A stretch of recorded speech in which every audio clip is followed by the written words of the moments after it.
I certainly hope that a much larger number of the birds that are migrating across Nagaland since 2013 have begun to feel a lot safer, and a lot more are being not harmed.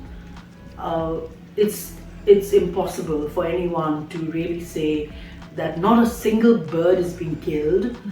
It would be not honest to make such a claim or to make such a statement. But I think what would be a fair thing to say is that especially around the areas where the Amur Falcons have known to be migrating, there is a sense of ownership by the community. There is a sense of protection of the species during the season. So it would be correct to say that a much larger number of the species are definitely safer than they were a decade ago.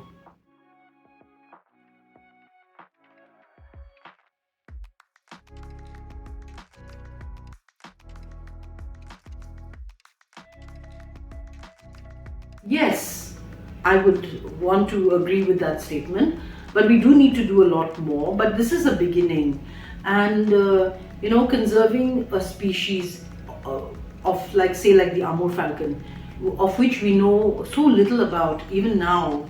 What is it that we all that we know currently is that the migration of the birds are timed with the emergence of the termites. And this happens in the season, late October, after the rains, when the earth is soft and it's ready. The termites are ready to emerge from their burrows underground, and also the birds come during the time like when there is a plethora of other insects, grasshoppers, and so on. And also some kind of flies, I think, which fly right very high up in the air. And so when you see the falcons during the season, they are flying during the day. They are flying very high up in the skies, and either they are taking the time to exercise their muscles, because they have to undertake a rather long journey from Nagaland to the east coast of Africa, and they make this journey within three nights and 4 days, covering a distance of about anything between 9,000 to 11,000 kilometers. So yes, the cycle of nature, or the part that the Amur falcons play in keeping a balance in nature, is, I think, very important. So by protecting the Amur falcons, unwittingly, I think we are also protecting a large mechanism of the natural cycle, where we may not be able to see the impact, but we definitely can feel the impact of the role of the Amur falcons and protecting them. Okay. Thank you, ma'am. Another question for you. From your work, we learned that bird migration has important lesson for us, like connecting people across borders, learning from nature, etc. Can you elaborate on that?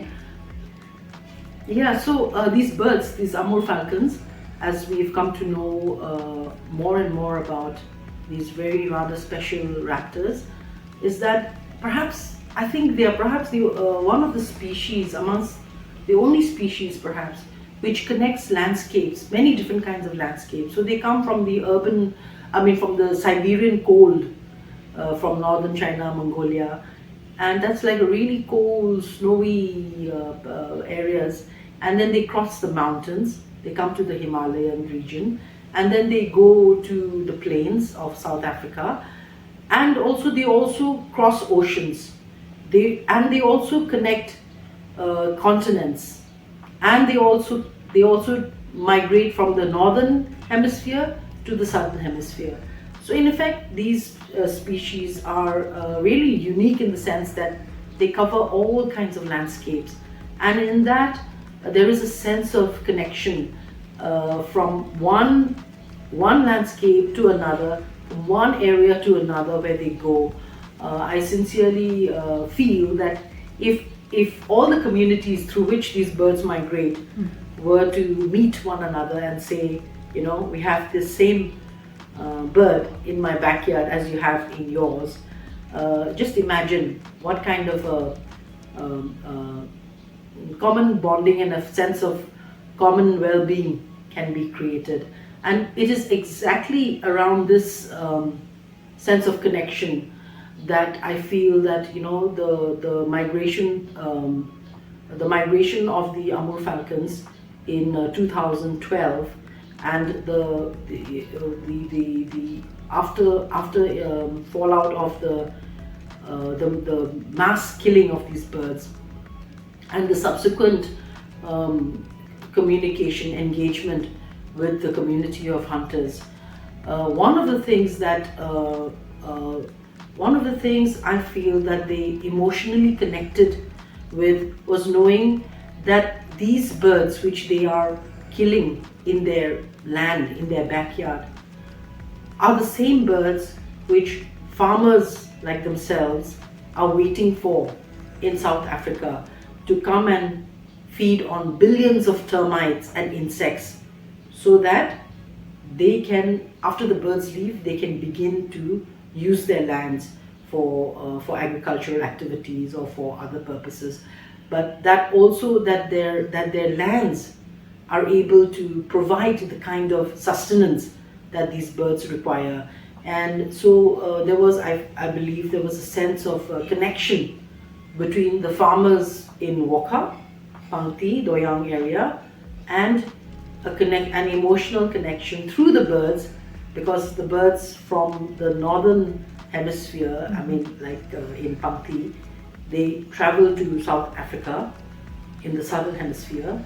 So there is that sense of connection, and then they have to wait again for the cycle to come back, because as we know, when it's winter in the northern hemisphere, it's summer in the southern hemisphere, and when it's summer in the southern hemisphere, it's winter in the northern hemisphere. So the birds are escaping the harsh winters to come to a warmer climate.